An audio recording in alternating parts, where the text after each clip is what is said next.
What's up, everybody? Welcome to Racing Dudes Live. It's Magic. It's Aaron. It's Florida Derby Day. Hope you're having a good time out there. Aaron, how are you doing, buddy?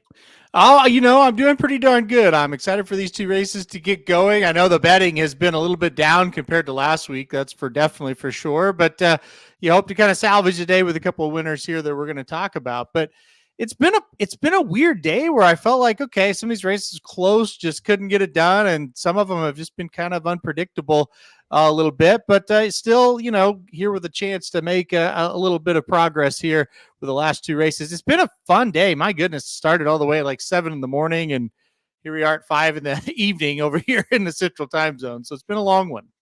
Yeah, it is, and it's been a dark and gloomy day for me in Los Angeles. Santa Anita not racing today or tomorrow.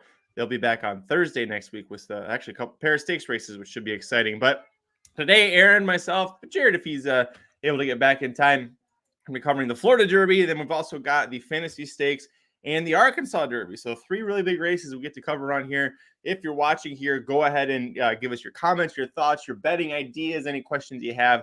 Put it in the live chat. We'd love to hear from you talking about this race. And let's go right to it, Aaron. We've got about 10 minutes to post here. So 10 minutes to post for Florida Derby at Gulfstream Park. You and I are both on Conquest Warrior. Let's start with him. Yeah, and I think the price is okay at 5-2, so I thought that was good. And look, I just kind of went with the horse I thought had the most upside in this race. I do think he needs to get a little bit faster here if he wants to win it. But you just kind of look at Conquest Warrior, how he's done it since coming over to Gulfstream. He's been really good. I mean, you had a horrific trip, and you're able to get the job done against a next out winner in Antiquarian. He faced a weak allowance field in that last race, his second start there at Gulfstream Park, and I mean, it was so easy. It was unbelievable. They never really asked him to do any running. He was in hand the whole time and just kind of dusted a field that he should dust. Not a great group, but there seems to be more in the tank with Conquest Warrior. And to me, like, he does catch a field here that's pretty suspect.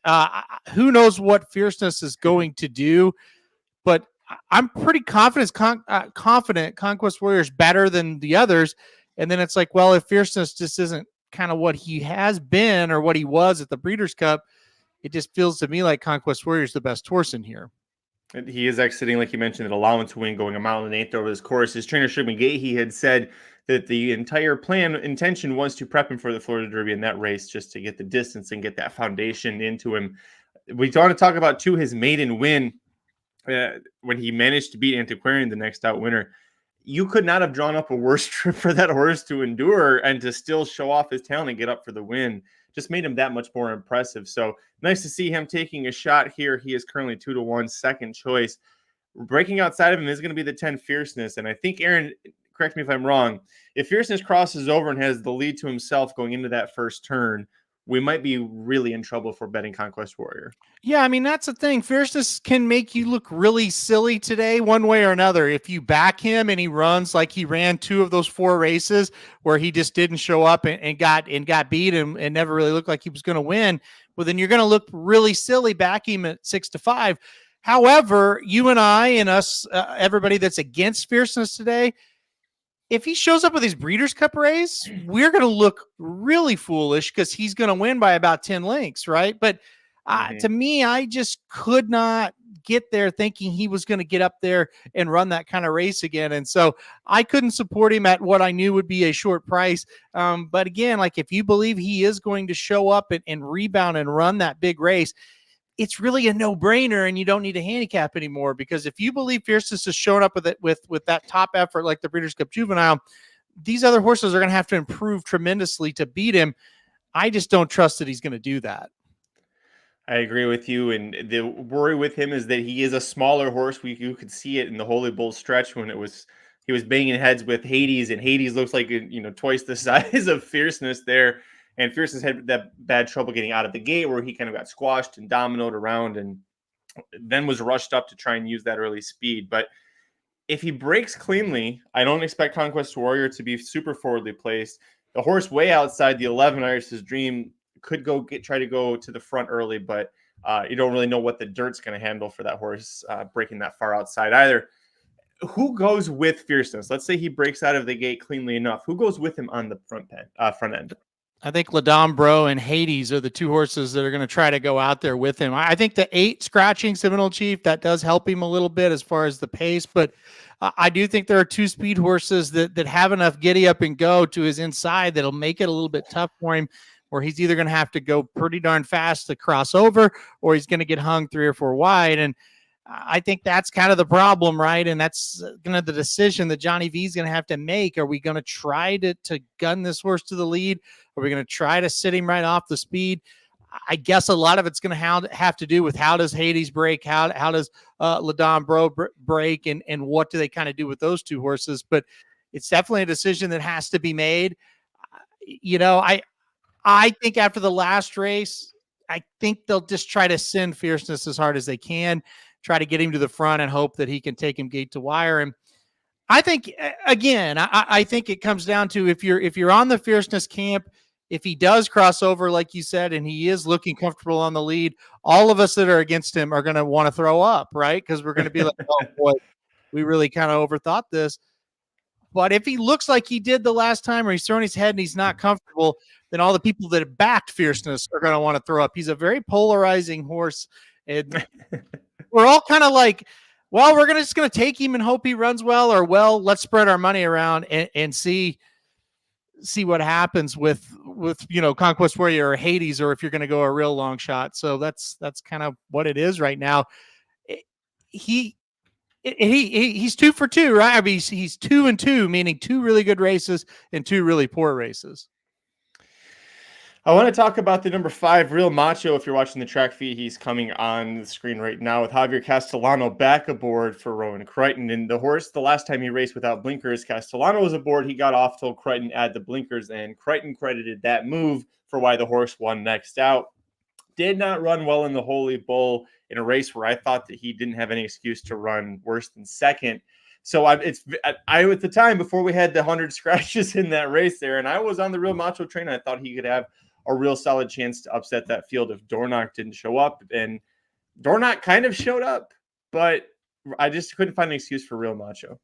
Yeah, no, I couldn't either. And it's a horse that I had some interest in that last race as well. Did not pick him to win, but was kind of like, he kind of in my radar. Let's see how he runs this time. And you're right, he just didn't do much. However, with his running style, like a 4-horse field, maybe it's just, hey, he didn't get a fair shot at it. And maybe like in a more of a regular race today with 9 horses after the 2 scratches, maybe he gets a pace and he gets comfortable and maybe he runs a little bit better. He's shown that he has a little bit of talent.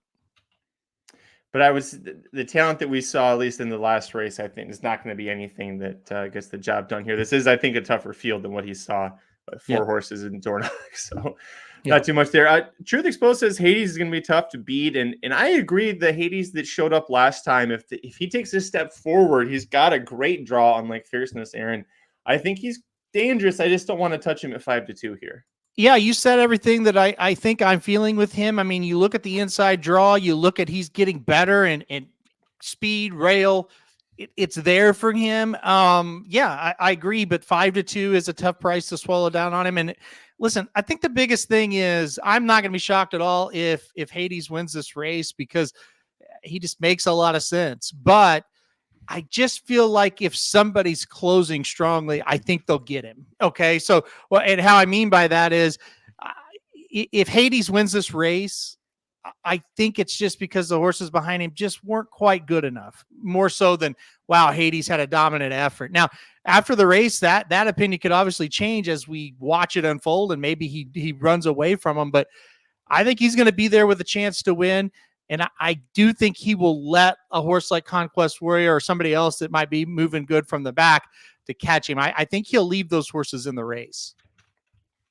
How about the 6, Truth Exposed, bringing up Ladon Bro to hit the board at 30-1? I think you could go several horses underneath, but this one is one that I like. He's got early speed, and we saw what he did last time out. He gave Dornoch real hell, and if Dornoch proves to be better than Fierceness now, Ladon Bro is going to be right there giving him hell, and could be challenging for Hades as well.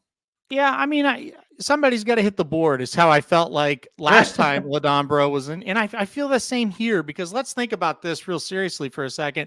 Let's say Fierceness doesn't run very well, which, again, I think it's 50-50. I don't think he will, but I'm not going to be shocked if he does. But anyway, okay, let's say he doesn't run all that well. Okay, you got Hades. I think everybody knows that's a pretty good horse, right? You got Conquest Warrior who's coming up. Okay.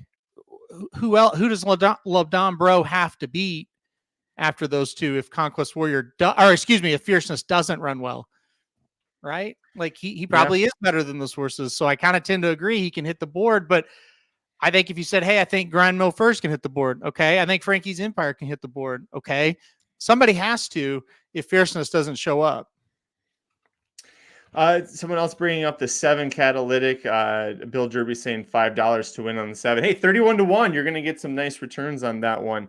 And also I see, Shane Holcomb says go with the 7 to win. I didn't have any interest in the 7 here. It's a big step up. And I have some questions about being by Catalina Cruiser if the 1 1/8 distance is really going to be what he does best at. Yeah, I agree with you on that. And I think it's very interesting. We're going 6 furlong maiden on October 7th, 6 furlong allowance where we lost at Tampa on March 8th. And now here we are in a 1 1/8 grade 1 Florida Derby. Look, I think if you want to take a swing on a long shot, you can probably make a case for a few of them, including this one. But I'm with you. I didn't think this was one that had much of a prayer here today. But hey, $5 to win on a 31-1 shot, there's not that much can go wrong. You're going to lose $5 if he loses, so it's not that big a deal. Gregory Deckelman brings up, I was surprised I wouldn't double checked, but a Fierceness Conquest Warrior Cold Exact is 7-1. That if you like Fierceness, Conquest Warrior I think is most likely to get second out of this group. Woo. Yeah, that is a good exacta. There's no doubt about it. You're getting a lot of value based on 6 to 5 for Fierceness's win price for 7-1 on an exacta. So, right. Look, and again, I really believe Conquest Warrior is a little bit better horse than Hades. So if I believed that Fierceness was going to show up with that effort, I wouldn't mind that play at all. I think that makes sense, but for me, it doesn't, because I'm just not on that Fierceness train. Jumped off of it pretty hard. And again, the last race, I just didn't see a whole lot of excuses for him. So he's just going to have to turn it around big time in this one. Shotty going 9, 2, 10, 11 for her order here. Let's bring on Conquest Warriors fantasy owner, Jared. You ready? I know, usually you pop it. He's ready. All right, come on. I didn't want to bring you in if you were busy doing something, but Conquest Warriors 2-1 here. You feel like those are fair odds for your boy? Yeah, I was hoping. I was hoping he would it'd stay like at that 5-2 mark, but still, like, I'm not really surprised by the odds. I mean, this is to me the 3 best horses of the race. I kind of thought Hades might get bet a little bit more than I was hoping, maybe that Conquest Warrior, but yeah, I mean. The Fierceness at 6 to 5, guys, is just that's a little wild to me. I get it, but I'm with Halterman. I was listening there, like I just kind of am over it, like with him. Like I listen, he could win, and certainly it is any kind of effort like we've seen, like he can do it win, but at 6 to 5, meaning you'd have to lay down some cash. That's just I'm not going to do it with mine. I think Ron's comment there, I think you brought that up there, Magic. I think that's a good comment. The 2 does kind of feel like an overachiever a little bit. We know we kind of you can't trust the 10. Even if you're backing the 10 to win today, you still aren't going on there. Well, I trust him fully. There's no way, right? The 9 could be phony. I'm here to say it right now, even though that's my top pick. Yeah. There is a world where this horse is phony as hell, right? And again, I don't necessarily think he is. I think he's a very nice horse. He kind of has looked the part, but he hasn't really ran that like fast of a race yet. Now he hasn't really been asked to do it either. So to Ron's point, if you're going to take some swings, what he's saying could very well be the case. These horses aren't that great. I don't think. Maybe the 9 is, but after that, I'm not sure. And here's the thing too. It's like there's such a wide margin here of what we could see in this race. We could see literally like 2 of the top choices of the Kentucky Derby, or we could see like you'd leave the race being like, well, all right, Hades won, great. Like I'm not gonna bet him in the Derby, and like say Conquest doesn't run great, Fierceness does his same shit. You're like, so you know what I mean? Like we like literally Fierceness would be the favorite if he rolls here. Yep. He also may not be in the Kentucky Derby. That's how big this race is for these 3 horses. Not to mention some of these other ones that are just trying to get some points to maybe sneak in there. But yeah, it's a huge race. Well, before you got on here, Jared, I mentioned Fierceness like this. I said he's the ultimate. He can make you look really foolish one way or the other. All of us that are going against him, if he runs like he does at the Breeders' Cup Juvenile, we're all going to look like idiots. And everybody that's betting him, if you bet him at 6-5 and he doesn't run well and he kind of runs that Holy Bull or that Champagne, then you're going to feel like an idiot. And neither one of us should, because this horse has created this for himself. You cannot rely on him. So he's a very polarizing horse where you have to take a hard stand one way or another. And one group's not going to look great and one group's going to look great. That's just how it is with the horses like this. And again, I really believe your guess is as good as mine. I really think that's what it comes down to with him now. You're just taking a guess. Hey, he's going to fire today. Hey, he's not. Yeah, and that's he's kind of been a horse that has made you look stupid one way or another his whole career. Now, the first race, you and I were lucky enough, and a lot of people were obviously, to be right on him, right? Mm-hmm. But then we haven't been right since. You love him in the next race in the Champagne, he sucks. So obviously you're like, well, I don't know what that was, but I can't bet him in the Juvenile. And he makes you look like an idiot for even doubting him. It's like, oh, Pletcher, like how, Repult, like, and then you're like, all right, well, this is it, right? There's no way he can lose last time. And so he's just one of those horses, a little dick. He just, you can't trust him at all. And so to me, it's like, well, you just have to, and let me even go further. Even if he rolls here, Halterman, I still don't know how I'm going to sit there and be like, wow, I trust him in the Kentucky Derby. I think if he rolls here, he officially becomes I'll destroy him on all my multis, and that's it, right? Because when he fires, I need him on the multis, and when he doesn't fire, well, at least I've covered him on the multis, but I'm not going to single him. I'm not going to try to play him, to win, anything like that, because you just kind of understand and know that's who he is. Special Gold Kitten says Fierceness is about as trustworthy as his first girlfriend. Well, that happens, buddy. We've been there. All right, looks like they're getting to the gate. Magic, who did you pick here? Sorry, Colson's going crazy. He's playing Dinosaur in the background. I went with Conquest Warrior here too. Wow, I've been with Conquest Warrior to win the Florida Derby. Wow. Yeah. Okay. All right, they're loading. Here we go. Yeah, I think I'd go 9-2-6 here and try to beat Fierceness. Get him out of my out of the exotics. This is going to be interesting right out of the gate here. What they try to do with him. Yeah. I'm not watching anything else. I'm just going to watch for that Rapoli colors to come out of there. Mm-hmm. We're waiting on this 11. Get that turf horse in there.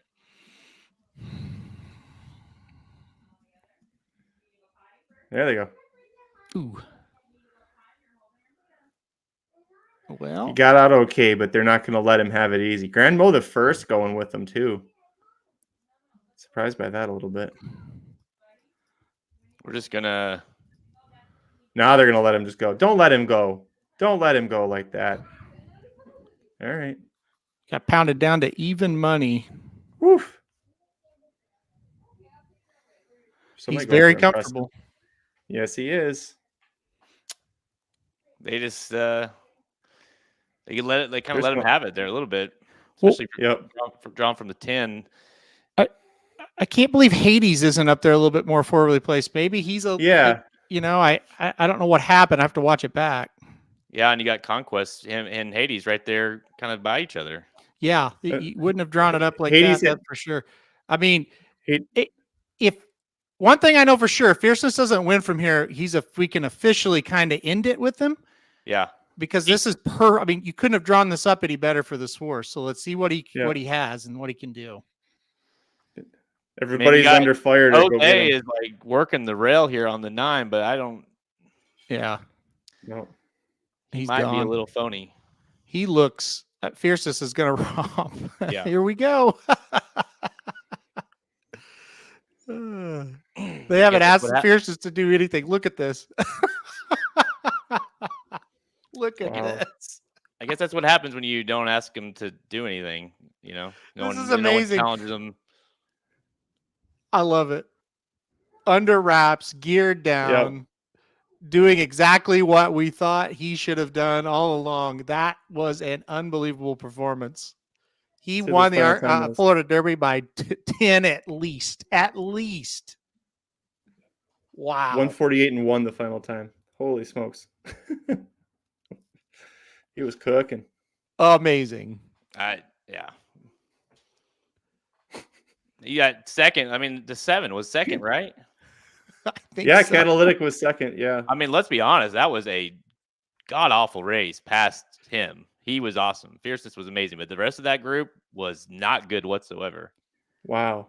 All right, boys, you tell me, because that is actually what we've been looking for all year long. A horse to do it on the front end, do it the right way.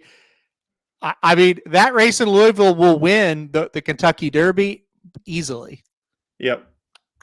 But what do you do with him from here? I mean, incredible. That was just beautiful. If he breaks in a spot where there's a bunch of horses that collapse on him in the Derby, he's going to be toast. His draw is going to be just like with Ushba, how he needs to be like post 20. You've got to get Fierceness somewhere where he can break cleanly, like whoever's around him. He needs to not get that, sandwich job that we see happen every year from the Derby gate. Have you guys ever seen a horse like this? And I know horses fire and don't fire. He either fires a Hulk-like effort or he fires a Bruce Banner type effort, right? I mean it's Banner or Hulk. It is all or nothing with him. I mean, you're talking Secretariat or, some claiming mule. Husker Butch. There's no in between with him. When he got that lead and he got comfortable, we knew it was over. I mean, he goes from moving like when he doesn't fire, moving like he is like tied up in knots, like just ugly, to when he fires, beautiful. I mean, just beautiful stride. Everything right. Changes leads. Never have to ask him. Gallop the hell away from everybody. I mean, he is a Jekyll and Hyde horse. It's incredible. Look at that. Conquest Warrior can't even get third. Hades fourth. Nope. I mean fifth.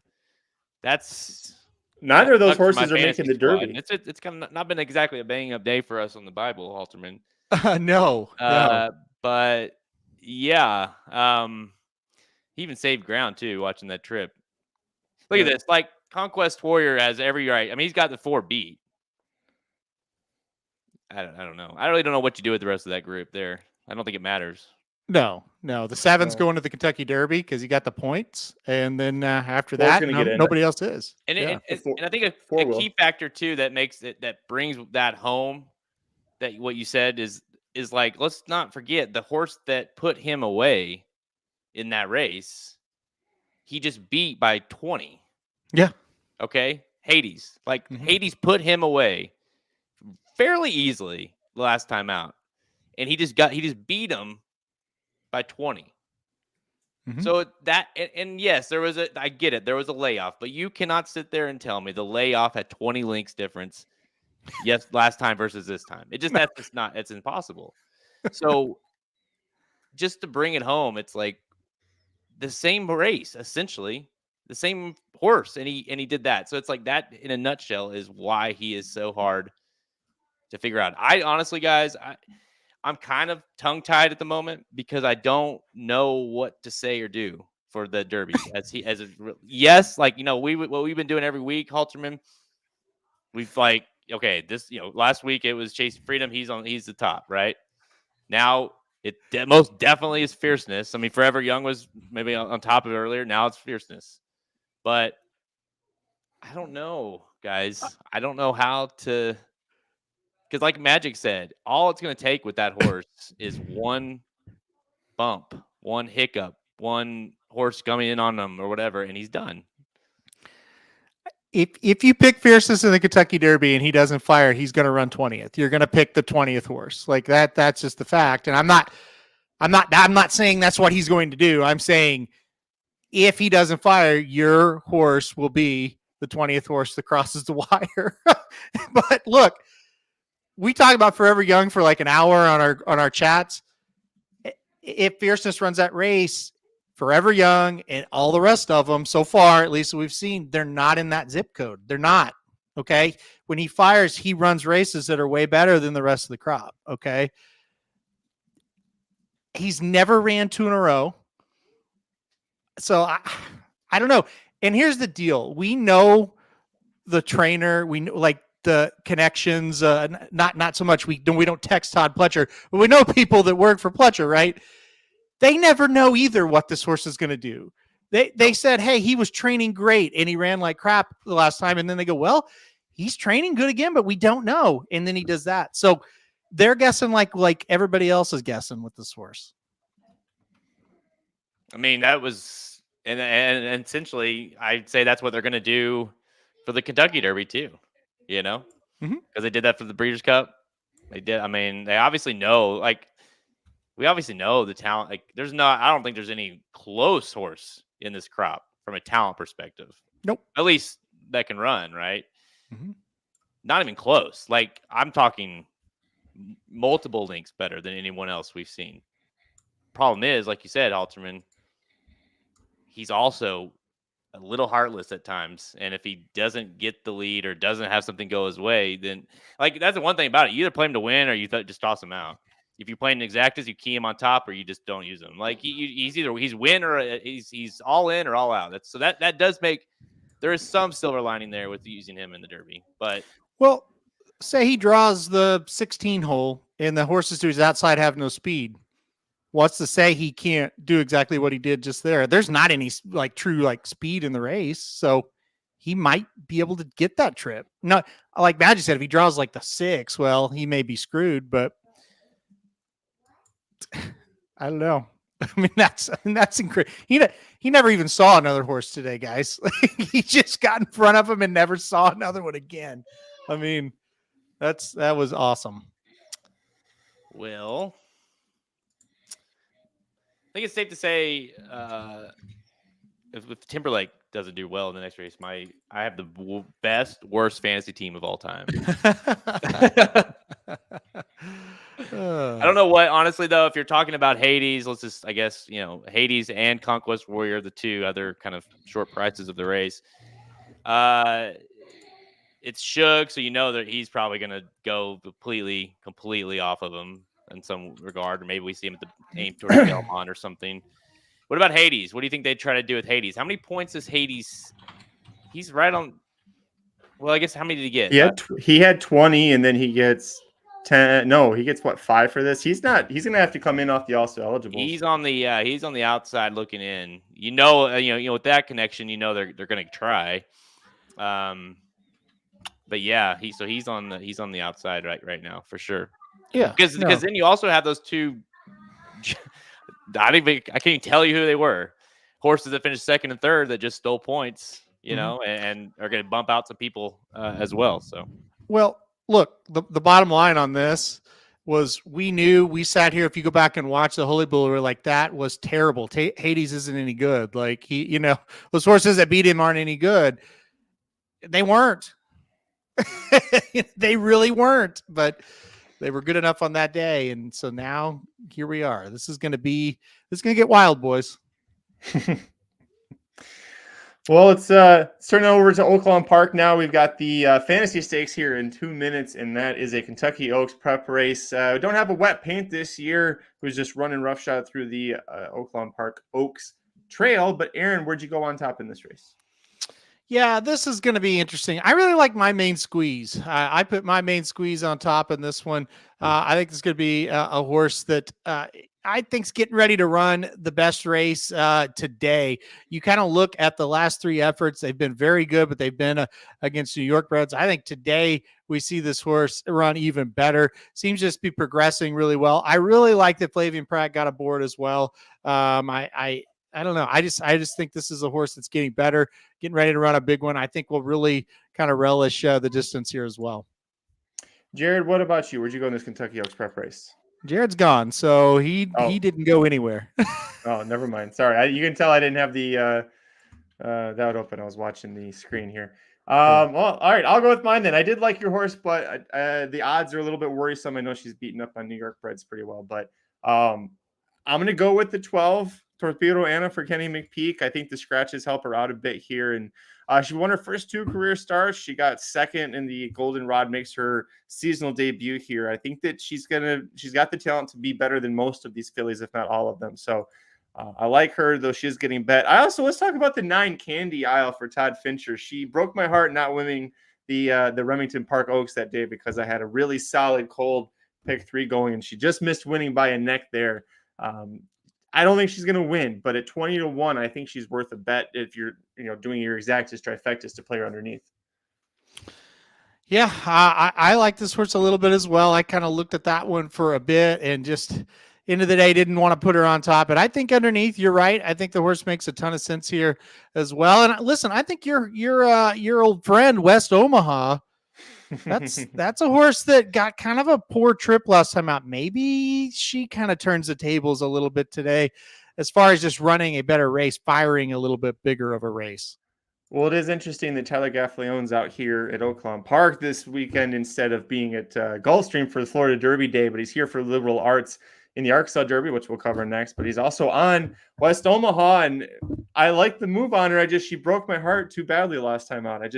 If she wins, great, but she just disappointed me last time. I thought that she could have done better even despite that trip. Let's go to the comments. Anybody got any comments about who they like here? Yeah, Jared's gone for counseling. Yeah. Needs a break. The guy just continues to be surprised by horse racing. It's like at this point, we've done it long enough to not sit here and be shocked by anything. So listen, the Bible does really well when you're not picking weekends where fierceness is running. That's to mention that every Bible has been profitable except for the 2 weekends this year where fierceness was running. How about that? Talking about 2024, every one of them have been profitable except for the 2 weekends when fierceness has been running. So it's clear that fierceness is against the Bible. Fierceness is the problem here. All right, I just realized that I had this. It's not us. It's not us. It's fierceness. That's right. Exactly. Realistic expectations for Lemon Muffin. She upset the Honeybee last time out. She's now 9-2. She's not going to be upsetting anything here unless the people are upset for betting her. But realistically, what can she do in this field? I don't know. I don't know. I don't get it. I don't get what happened. I don't know where that came from last time out. I don't think you can support her at 4-1. I know that. Right. I just can't. But like realistic expectations, I guess was the question. Hit the board like 3rd, 4th, something like that. Had to burp. All right. That was bad. Here we go. They're going in the gate. I see Candy Isle tipping her head in the 9 horse there. Todd Fincher trains that one. Todd Fincher not there because he was at Dubai earlier today for Senior Buscador finish. Got a nice 3rd in the Dubai World Cup. Look forward to see what he does the rest of the year.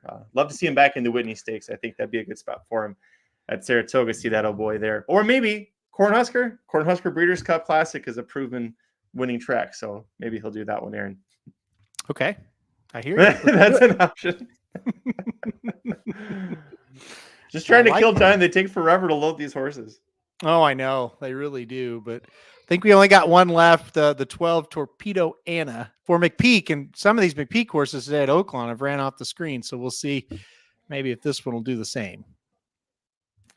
Well, to do that, she'll have to enter the gate first. Yeah, she does not want to go in the gate. She's circling and circling there. Meanwhile, jockey's off the 1. Flavian Pratt off my main squeeze, who's acting up a little bit. That's good. What you like to see with the 2-1 favorite?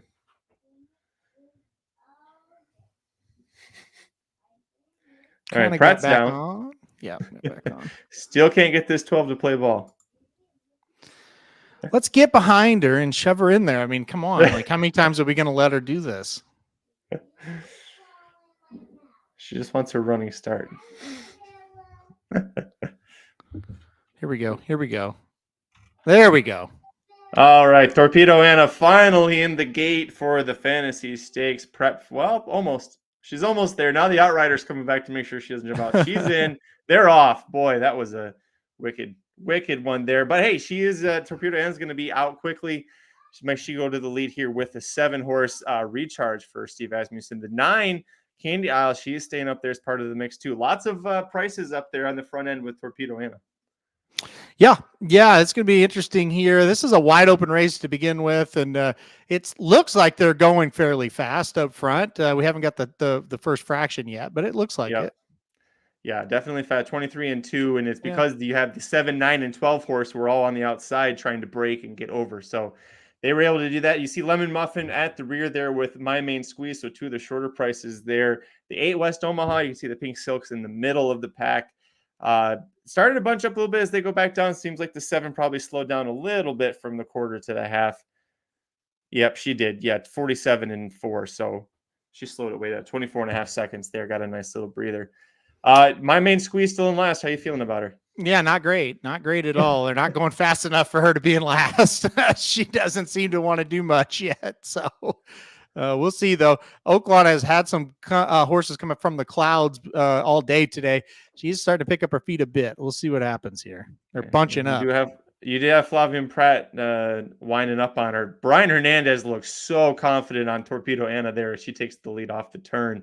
If she's not too tired off the break, she should win this one. Yeah, she looks gone at this point unless this 8 can get up here. Here comes the Brad Cox West Omaha, but Torpedo Anna is gone.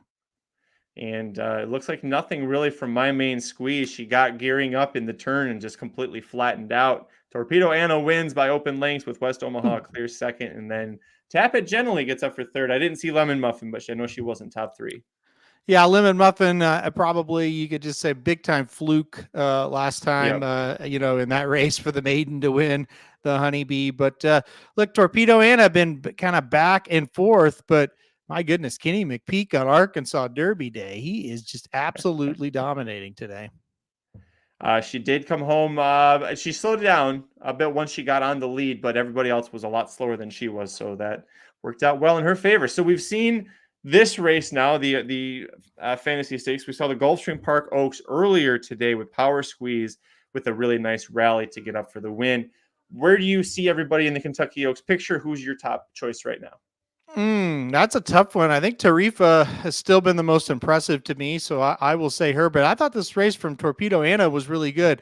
Now, we have seen McPeak do this in the past where he'll win a bunch on one day, and then they'll all come back and not run very well after that. So, but that was a really nice performance there. I still would back Tarifa. I think she's the best Cox horse as of now before we get into the last round. So, but look, I mean, Torpedo Anna certainly just stamped herself as a legitimate contender. And I thought, the Gulfstream race, I thought Ways and Means was very good off of that. I mean, they really asked Ways and Means to do a lot coming off that kind of layoff, having to go out and distance, all that kind of stuff.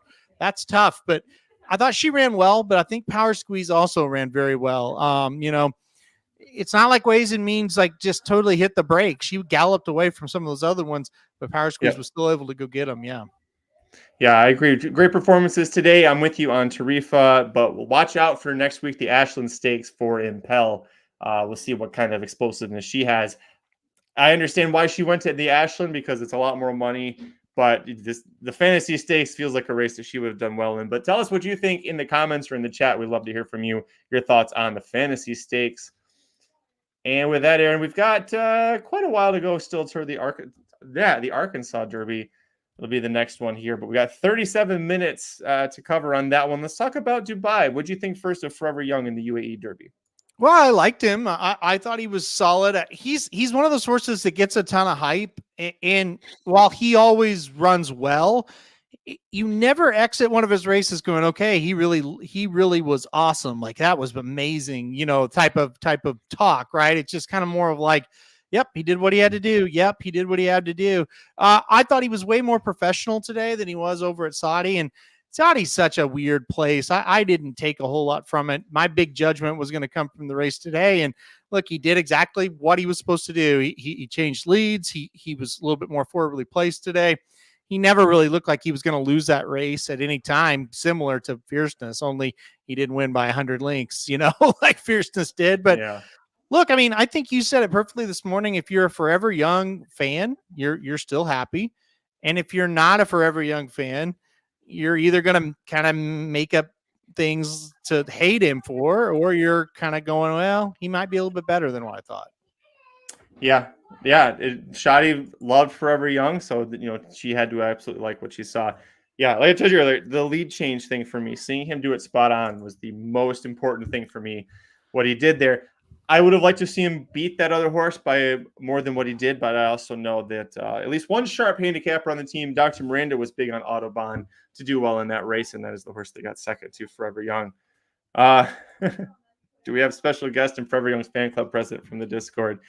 No, I haven't seen him all day, actually. Yeah, I don't know what's going on with him. I don't know. Somebody go find out what's going on with Rodney. I knew when I woke up and there wasn't a bunch of crowing in the Discord about Forever Young. I knew something was up, so hopefully he's doing okay. No, he's interesting. I don't think I can back him. I don't think I'll ever be able to do it until somebody comes over here and actually wins. But I seriously, if you are going to bet Forever Young in the Kentucky Derby, I can't really talk you off of him. All I can really say is, those horses from UAE have never really come over here and done it and been close. So, I can tell you that, but he looks good. But honestly, we were talking this morning, I kind of liked Derma better last year than I do Forever Young this year. But, we'll see. I think one of these years they probably will come over here and win, right? But when, I don't know. What is Paul saying that Autobahn is a 4-year-old for? I don't know. There's probably a joke somewhere in there that we're not getting. Chris Mello says, I hate Torpedo Anna and Fierceness. Sorry, I feel like you probably got burned up on some bets there. Listen, we understand the way today has gone. Mm-hmm. Well, look, like I said, Fierceness is he's just always going to be the horse to make you look dumb one way or the other. And that's just him. That's who he is. And, you're against him today. Hey, you were against him, Curtis, I remember last time, and that worked out. But today, he decided he was going to do his thing today. And all of a sudden, we have a problem for the Kentucky Derby. I didn't want to shout out Curtis because he had the 19-1 winner of the Temperance Hill Stakes yesterday for Robertina Diodoro. So congratulations to you. You got that one right at least. Yep. No, he's had a lot right today. He had Laurel River earlier, and I think he's that's had a right. Yep. Yeah. So good job there. But yeah, I mean, again, he's just one of those horses. He's just one of those horses that he's gonna keep you guessing, and you're gonna have some anxious moments for sure leading up to the Kentucky Derby if you're gonna bet him. And who knows, that may be me. I haven't made any decisions. After today, you're like, well, maybe he's the horse again. You just go back and forth with him. So we'll see. Kevin, I agree. I was sad to see Auguste Rodin run so poorly too. We were watching that right before Dudes Who Bet Daily went live this morning, and we were both thinking, Auguste Rodin, let's see the Breeders' Cup Turf winner as a 4-year-old. What's he gonna? That was not a good effort for him, but I'm going to chalk it up to an anomaly for him. If he shows back up at Ascot, I'll still be interested. We did really have fun watching Rebels Romance rediscover his old self. Whew. Yeah, we were talking. I was like, "What do you think? Is he a good horse anymore?" And you're like, "Yeah, I don't know if he's this good anymore." And then yeah, he just romped. So, well, I guess maybe it wasn't a romp, but it was pretty clear victory. So, yeah, he was really impressive. By the way, First Click Timberlake is the favorite in the Arkansas Derby at 8-5. Muth sits at 2-1. That's very surprising. I'll take it. I'll definitely take that at price 2-1. Timberlake, I understand he did over fast track, mile and the 16th. He didn't have the best trip, and so second off the layoff, see him take a step forward. I just feel like we haven't seen the best out of Muth yet. I think there's still a lot more that he could do here in his 3-year-old season. So it was nice to see Fierceness bounce back. If Fierceness threw up another dud, it's going to be harder to make a case for Muth because he got waxed by him in the Breeders' Cup Juvenile. But that at least makes us feel better about betting Muth here.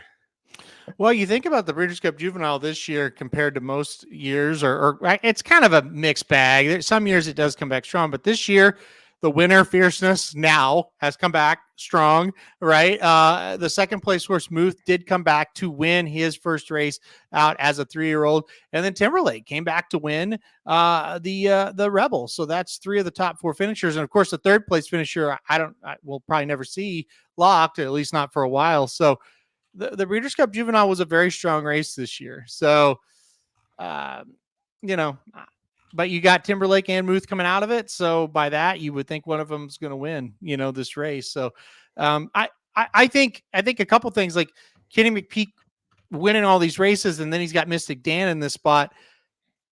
How much more excited are you for Mystic Dan, I guess, is the question. Personally, I'm not excited about Mystic Dan at all. No. Really? Okay. All right. I don't know. He wouldn't shock me. Let's put it that way. I just have too much of a belief that the track and the setup for him was perfect. Getting the sloppy track, getting the golden rail trip. He showed a lot more in that race than he did in fast track when he won. So I'd be against him here, but that's also, I took McPeak at a short price last race. I don't want to tempt the gods doing it 2 races in a row. It's been pretty crazy today at Oaklawn. McPeak winning races. Lucas won a race earlier. So, yeah, I mean, Mystic Dan is it's definitely a mystery who he is, fully, but we're going to find out here in about 32 minutes. Magic. let's talk big picture Derby here before we really dive in to this Arkansas Derby, because we have 32 minutes. Like, what are we doing now? After this, I mean, I really didn't believe Fierceness was gonna get back to that kind of race. Mm-hmm. I'm not surprised he did, but I didn't think it was gonna happen. Now that it's happened, like, how do you do with him now in Kentucky? You're so flabbergasted by it because of the whole situation being flabbergasting. I still right now have Catching Freedom on top as far as everything goes for the Kentucky Derby. With Fierceness, my concern is that if he doesn't get the perfect break in a field of 20, he's got no shot, right? We saw him get another easy lead, and we knew it was kind of over going into the first turn once he got clear. So I don't think he gets that set up for the Kentucky Derby unless he gets like post 19, post 20, and can avoid getting collapsed in on. I think that's the only thing that'll save him there. So he overcame this 10 post, but it was a lot different set of horses he was facing here. So I'm worried about him for that, but also worried, Catching Freedom. Maybe we'll see if he does come back. There's some people thinking that he got hurt right at the end or got a sore muscle at the end of the Louisiana Derby. So yeah, not sure what to think about with that horse. And I'd love to see Encino win the Bluegrass. That would be nice to see as well. Yeah. I don't know. I know, like Catching Free, it's troubling because if Fierceness runs that race, I know the rest of these horses aren't going to catch him. Like, that's not going to happen. Yeah, it's not going to. I don't care who's behind him. If he can do that kind of effort, they're not going to catch him. So I don't know. The other problem is, like, there's not a ton of speed in this crop right now. Yeah. That is a big issue, and with Fierceness, that's one of the pluses he has going for himself. And we'll see, what comes out of Santa Anita. If he runs, a good second or third, I'd really like to see Oh shoot, I just forgot his name. The Sunland Derby winner. Stronghold. Stronghold, thank you. I kept saying Ghost Zapper, and I was like, no, he's a son of Ghost Zapper. I'd like to see Stronghold because he's got good early positioning, and he escaped the Baffert Brigade to get some points and show what he could do. And it was a Sunland Derby, but there haven't been too many preps outside of Louisiana that have wowed us this year. So I'm not going to hold that against him too much. We'll see what he does in the Santa Anita Derby next week, and that'll be the big litmus test. If he can hold his own out of the Sunland Derby, I think he's an interesting play at a longer price as well. Yeah, no, I agree with that. I think he is interesting and the only one out there in California that can compete with what Baffert's got. It's kind of just been a joke out there in California, those preps. So maybe he can kind of do something there. But yeah, hopefully you get speed somewhere, right? We got to just somewhere. Let's get some speed signed on to the Kentucky Derby. People mentioning Dornoch. I think Curtis mentioning Dornoch and Track Phantom. I don't take Track Phantom serious. Dornoch, perhaps. Yeah, he is one that will be out there, and we'll see what he does. We got to see his last data point next weekend in the Bluegrass. So we'll see what happens there. Yeah, special Golden Kid, 24-second first quarter, no pressure, proves nothing. Other than what we already knew, which is if you give him an easy lead, he's going to go get to wire. That's about it. I think the thing that's a little bit scary to me is he actually did not have the lead in the juvenile. So, but they just kept him wide and away and got him past horses before the stretch. And it was almost like, well, when he turned for home, he had the lead. And I think people assume he went gate to wire because when he turned for home, he was way ahead of him, but he really didn't have the lead. And I think maybe that's the key. Just kind of keep him away from every other horse. Hopefully he gets outside and just kind of keep him away. And maybe that's what it is. I don't know. Jared's back. Kevin's got a question for you. Okay, go ahead. I had a comment, but go ahead. No, I'm asking you. Jared, Kevin's asking you. Oh, what did he say? I didn't see it. Oh. Kevin, well, it was doing well up until today. If we can get a win from Timberlake, then we'd be all right. The problem for us, Kevin, is our journey is about to end. I feel like our run is about to end because we don't have really any I mean, if Timberlake were to roll today, then yes, we have a good horse for sure in the Derby. But if he doesn't run well, then we're running out of options there, buddy. Now hey, listen. Based off of the shit you gave me, you were ready to meld in, and frankly, so was I that night. So I would say, all things considered, it's been a pretty good one. And we have Imagination next week. I imagine he'll be in the Santa Anita Derby, so there's still hope. You've earned more points from your first round pick than the other two guys on screen combined have earned from theirs. So we're not going to say shit to you about it because we don't have anything to stand off of. Honestly, what is the standing right now? Is Paul in the lead? Right now, Kelby and Evil Steve back in front. They are first. Paul second. Jared third. Jared cannot. You're third, Jared. You're sitting great. Yeah, well, Jared cannot catch Evil and Kelby though. After Conquest Warrior. The problem is, we've been pretty good. Been in the lead for a couple weeks now, Halterman. But like I said, now they've got fierceness, and then I don't have any. I mean, again, if Timberlake wins here, then yes, I do. That's my horse. But Coach Prime ran as many times as your guys' first round picks have. Imagination has somehow stole points because of everything that's with Nysos and Coach Prime, some of those horses being gone. So he's kind of been my saving grace. But again, he can't run in the Derby, right? And then that horse right there, I mean, he's still running Conquest. That was at least a decent claim. But yeah, I just don't have any horses. That's the problem. I don't have any. If you look past the Kentucky Derby, once these the preps are done, I don't know where my horses are going. So it's I don't know. I did put a claim in already. I've already told Halterman for that Pletcher horse that ran early today. So I imagine I'll be in a shake with that one. Yeah. You don't have any prime time candidates. That's the big, you got all your horses are good, but they're not okay, I think they're going to win one of those big races. So that's where it's at right now. That was the Hope Conquest Warrior today for you, needed to be that type. And he was a phony Yeah. horse. I mean, that's Well, just all there is to it on that And one. that was my So, last one. I think. I mean, I guess Timberlake can make another step forward, and that's very Yeah. possible. But that was kind of the bummer of that for me. It's like I kind of had hope, just like you did too. I think where you're like, we don't know what he is, so let's see if he is pretty good. Maybe he is. Now, obviously, his best day was not touching that effort that we just saw. But you would like to see him run like a good second or something, you know, where he was like second best by a margin as well. And obviously he didn't. So yeah, it's you know, we got shugged out. I saw someone comment that earlier. We got shugged out. I think with Conquest Warrior, you kind of wish, and I kind of thought he would kind of run the catching freedom type progression. It's like, yeah, we're getting a little better every race. Here comes another race where he's a little better, and he didn't. So that's what kind of sucks. But yeah, no, look, I guess we can turn our attention to Arkansas Derby because you were mentioning Timberlake 3-2. I am shocked right now, Jared. Timberlake 3-2, Muth 2-1. I did not think the betting would go like that.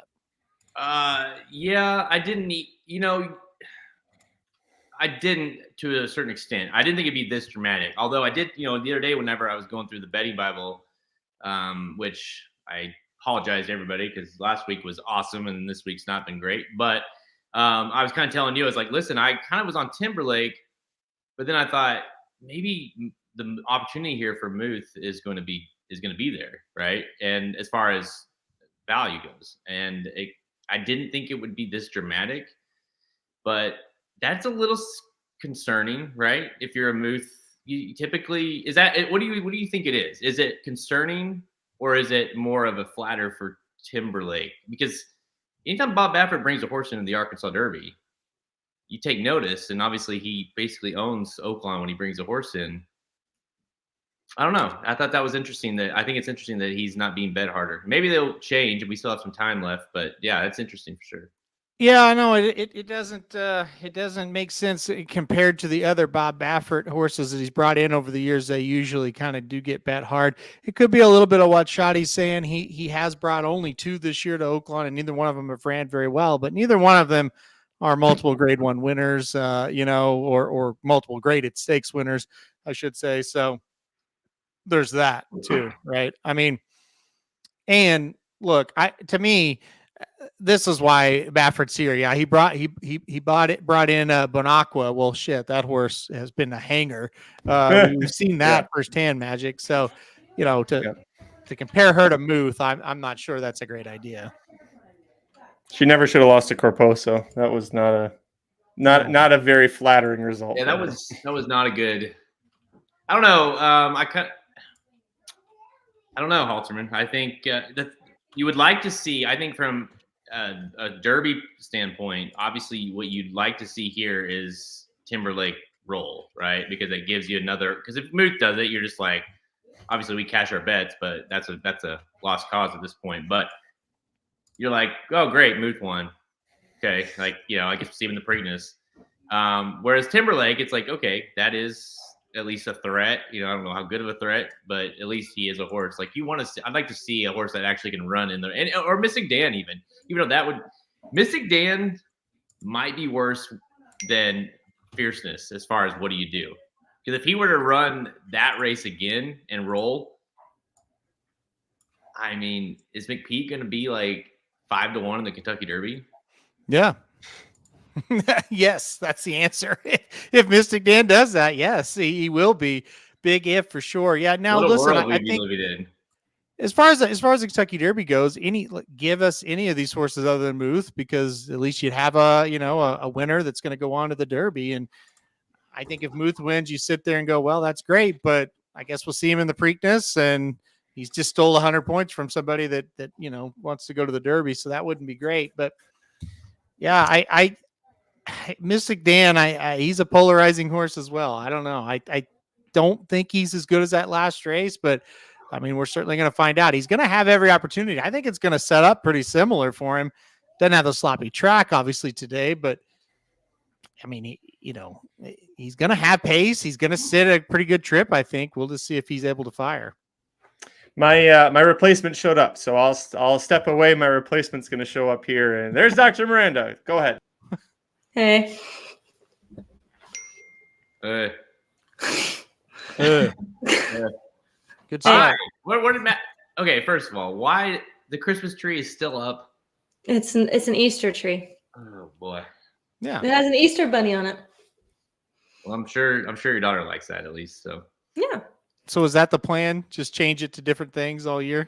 Yeah, I mean, we never come down here except for her to play. So like I really don't want to take it down and then put it back up. So Yeah. it's fine. all right, Dr. Miranda, what are your thoughts of what are your thoughts of that of fierceness in the Florida Derby before we get into the Arkansas Derby here? Well, it was great. I mean, I didn't expect that, to be honest. I didn't think he was going to do as well as he did. But after seeing that, I'm like, I feel like he has to be the favorite now for the Derby because I feel like all the other horses we've seen so far is like sucked. I mean, I guess we'll see what happens next weekend, but I really don't think there's a lot of really good horses right now. It doesn't feel like we're going to see anything like that. I mean, because we've seen them all once, and it's like, well, I don't think any of them are really capable of running a race like he just did. You know? Yeah. But he's also the kind of, like as far as I mean, I know it's early. We still have stuff to. There's old Moose taking a big old dump in the stall there. He's ready. I know it's early, but like, how we were talking about earlier, how do we handle him in that race? Like, because betting him becomes a huge problem. You either bet him to win or do you just throw him out? I mean, because he is an all or nothing horse, and by the cycle, he is due to run not well in the Kentucky Derby. I don't know. I think it's just the same kind of thing every time with him. You either take him or you don't, and I think as far as like, with multi-race, I think you just put him on a ticket and forget it. Right. I don't think you put him in a spot where he has to win for you to be successful, but you just put him on a ticket. And if he wins, great. He's on the ticket. If he loses, well, I played 3 or 4 other ones and hopefully we got the one that beat him, So I think he definitely is trip dependent. I don't think he absolutely has to have the lead. I just think he needs to be away from other horses. And I mentioned it, and I think Special Kitten or somebody in the chat mentioned it. It's like, he is a tiny horse. You look at him today, he's very small. So maybe he does just get a little bit intimidated if he gets next to a horse. And so if he gets an outside draw and they can kind of keep him away from everybody, who's to say he'll get scared, so to speak, of another horse? Just, he might have to be a little bit wider, but maybe he can sneak in there and beat him. I don't know. I just know talent, and it's just like Miranda said it. It's like, well, we haven't really seen a horse with that kind of talent this year on the trail. So not even, I mean, well, on the trail, Nysos would be the only one I would consider, but obviously he's out and can't run anyways. But not even close. Like, not even close, really. That's how impressive his on performances. The Breeders' Cup, that race are. I'm very interested to see what that number comes back. I know they weren't going crazy fast early, but man, it was solid. All right, so let's move on to the Arkansas Derby here. We're 18 minutes to post. Dr. Miranda, are you a little surprised that Muth is not the favorite here, and instead the Brad Cox Timberlake is? No. I feel like everybody's always on Brad Cox horses, but I mean, and he won the last time out at Oaklawn, so I feel like that's why. But I don't think Timberlake's going to win. I know you want him to win because he's on your team, but that's probably the only reason you're hopping on here. I'm just kidding. But Muth, I think he should win easily if he runs back like how he did in January. But I don't know. Mystic Dan, I mean, Kenny McPeak's had a hell of a day, and he has the highest buyer in the field right now. So he's makes me a little intrigued. Well, as a comparison, I kind of was the same way. Like, obviously I was hoping Timberlake would win. And I do think based on these odds, I would have a lot more interest in playing Muth than I would Timberlake. You kind of have, we saw them face each other, right? And in the Breeders' Cup. And I thought both Muth and Timberlake, frankly, ran well. I mean, they weren't fierceness level that day, but they both ran well respectively, and Muth took care of them. So to me, it's a different time. I thought Timberlake's last race was really good, and he should get better off of that.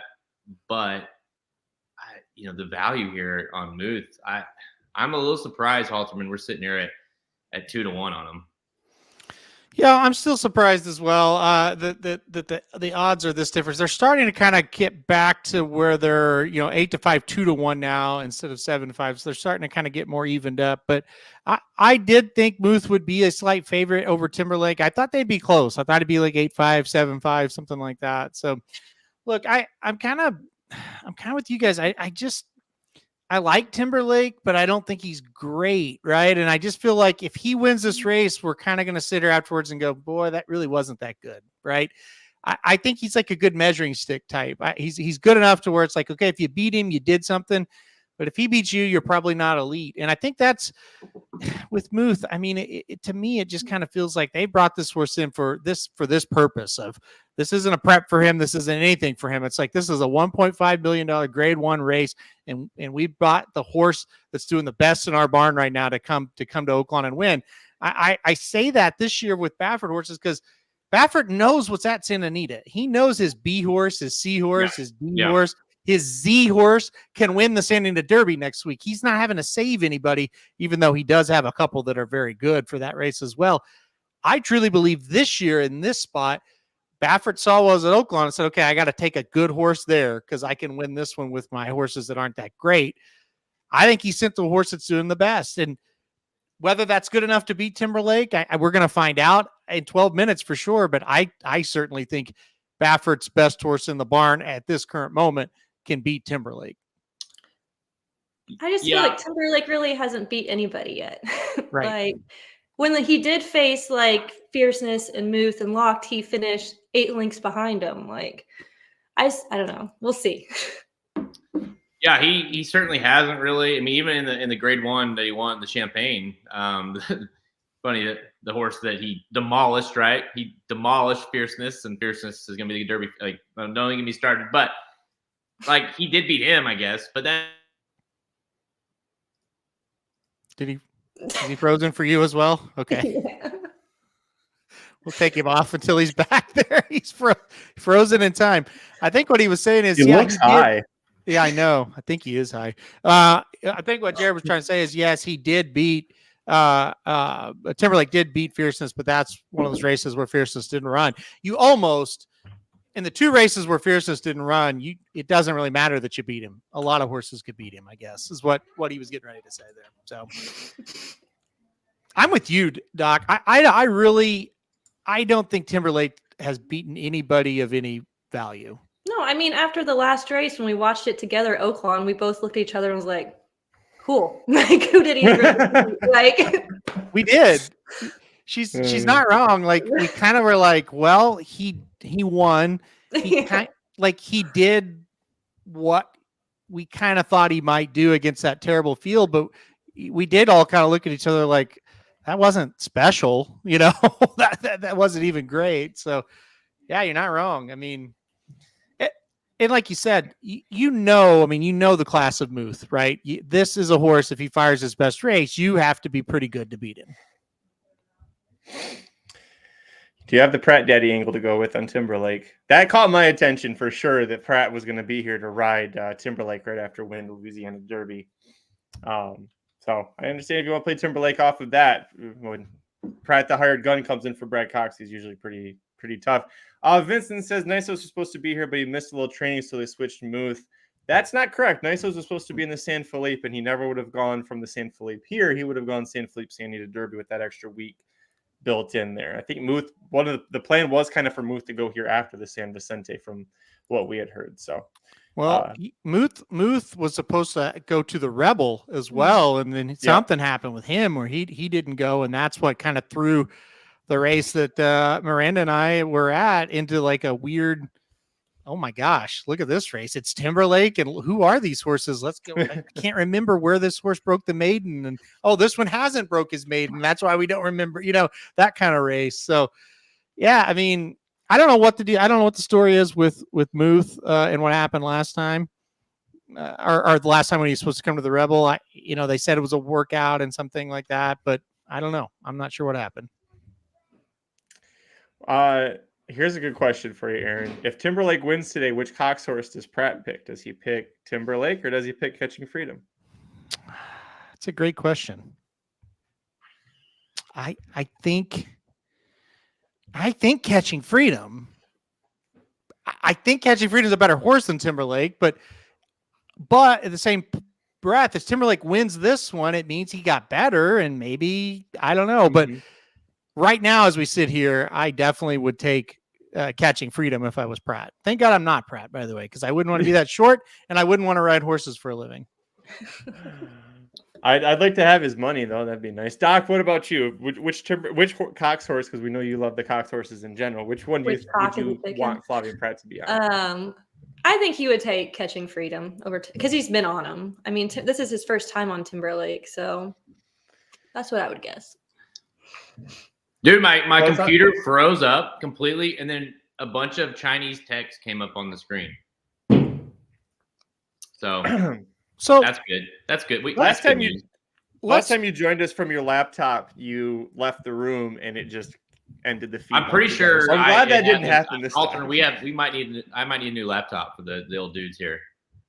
Well, let's start with this. Why are you on your laptop and not on your computer that has a studio setup?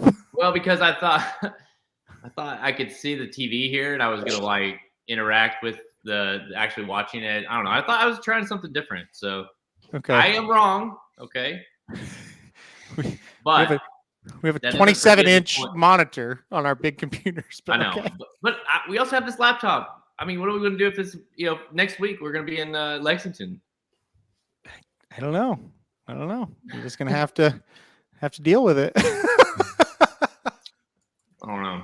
But anyways, yeah, we got some problems over here. So you had me for an hour. I don't. Not on this computer. Kevin, you want to be on my team? You're gonna have to tone it down, okay? Look. None of us know if he's not telling the truth. Yeah.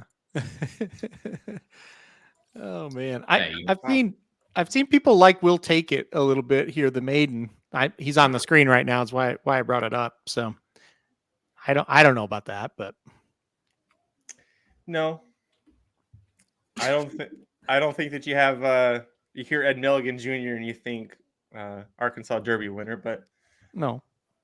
But you hear Will Take Charge's brother and you think maybe. He needs to be actual Will Take Charge and not his little brother. He wants a shot in here. Fair. The Three Dymatic, does he rebound at all from his last race? Because he was pretty bad in that one. I don't know. I don't think so. I don't see what would make him rebound. Not allowed to show the race. No, sorry. Well, we could do it once, but that'd be the last thing that we did.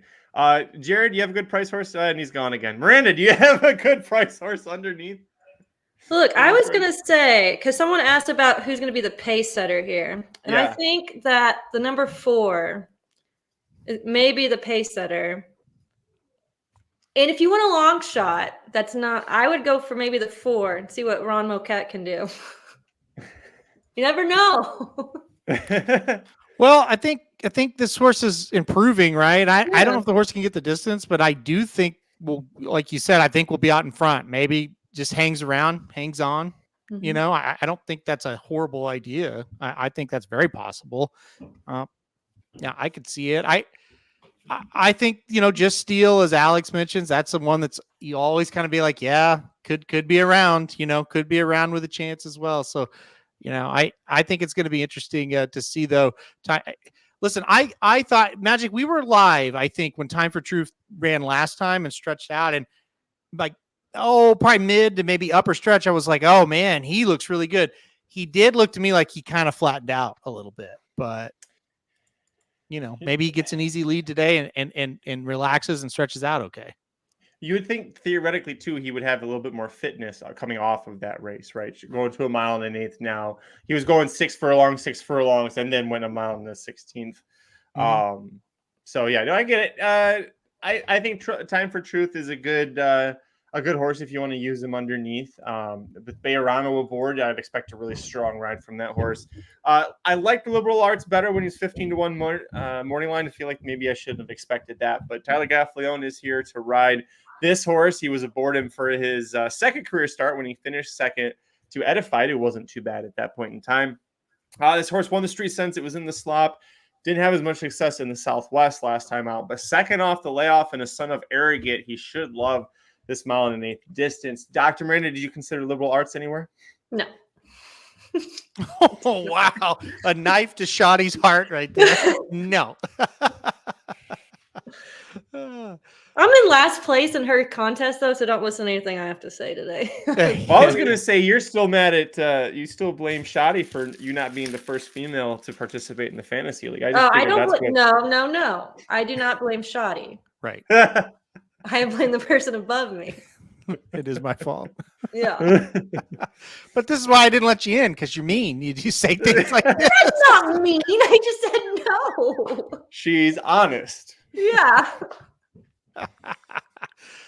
Okay. I'll play the nice cop here. I think there's a chance Liberal Arts improves today. I really don't think Liberal Arts is going to win the race, but I do think there's a world where this horse runs a really solid second and gets a little bit closer than however many 8 or 10 links, whatever he got beat by last time. I don't think he's good enough to get all the way there, but I do think he can hit the board and is very realistic to do that. Aaron, you had Informed Patriot for a brief moment on your fantasy league team, and then just completely disappointed you in the Sunland Derby. Any love, any interest at all? Do you want to see him get last just because you're mad at him? I hope he gets last. Yeah. I mean, if he wins, it would just summarize my season in a nutshell. Everything I've done has been wrong. Every horse that I've been high on has gotten hurt. Every claim I make, they break out of the gate, they scratch before they get to run, or they run in a Sunderland Derby where they should at least finish second and they run fifth, like Imperial Gun. So, Informed Patriot, not Imperial Gun, Informed Patriot. So it wouldn't shock me at all if the 6 goes and wins by like 3, here. It wouldn't shock me because my fantasy team is just horrific this year in my decision-making. But I don't know how you can get 5th in the Sunland Derby and you got confidence that he's going to come here and do anything today, but I mean, we'll see. He's better than what he ran in Sunland, but I still don't think he's great. You know the Lucas barn better than us. Aaron, say Just Steel gets top 2, he gets enough points to go to the Derby. Do you think they give Keith Asmussen the mount? I think so. Yeah, I think so. I think see that. I Assuming think like Saez isn't riding someone. Yeah, and that's just it. I mean, they'll kick Keith off if he can get somebody, but it's one of those horses where it's like, well, who's going to, be lining up to ride Just Steel if he gets 3rd here and goes to the Derby, right? He's not gonna do that. So yeah, I think the Ass Boy will be on there for sure. Shoddy says Imperial Gun better get last. That's another one. It's weird. Yeah, I don't know why that horse is here. It feels like Asmussen's just taking random swings, like, oh, let's try to get this one in there. Let's try to get this one in there, type of thing. Yeah, it's not looking great for him winning the Derby this year. Jared's back, and I like that Jared's back, and he didn't go to your other computer. I don't get it. I told you I'm trying something here. It's not working. I had this envision of like I'm watching on the couch, like kind of like the Barstool guys do, and then like watching their shit, like the games or whatever, and then like the reaction of watching the race. But clearly we got to do some. It probably would be a better idea if I thought of it like before like 2 seconds into the live stream, like maybe playing it out a little bit next time, probably better. So yeah, you're gonna get me for a certain amount of time before my computer breaks again. So, all right. Well, hopefully you catch the race here. Maybe we can give this computer to Magic. Magic, what is that? Is that our boy, our pony there from Churchill? That kind of looks like him. I can't think of his name. Is it? I just assumed she had her own horse that she rode. Could be. It could be. Maybe she was gifted that when she came here. I don't know. Oh well. Anyways, all right. Let's see. Let's go through the round and do some exactas. Frankie Tubbs has moved the 7 over the 8 and the 10. Trevor K going Muth the 7 over the 3 and the 5. Aaron, Muth over, and he's gone. Muth over who for you, Aaron? Good Lord. I'm going to go Muth, and I'll make Shoddy happy. I'll go Liberal Arts in second, try to beat Mystic Dan and Timberlake. So Muth, Liberal Arts for me. Dr. Miranda. I'm going to go 7-9-4. Going with Mystic Dan to get second and then Time for Truth in third. I like that play. I was trying to remember who I had in the Bible. If I did have Liberal Arts second, I know I have Muth on top here. And let's see, yeah, I did. I went Liberal Arts second, Timberlake third, and Dymatic fourth. I think that he's got more talent than what we've seen from him, but good enough to get fourth in this race. Yeah, Harley. That's the name of the horse. Yeah. Oh yeah. I'm pretty sure that might be him. Do you think Jared joins us back? I don't think so. If he goes and gets the computer that was designed for live shows, yeah. In the room set up for a live show. But, oh boy. All right.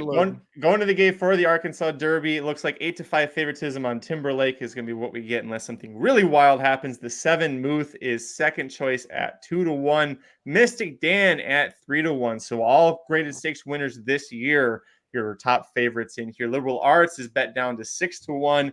Aaron, you're on Muth. I'm on Muth. Dr. Miranda, are you on Muth as well? Yeah.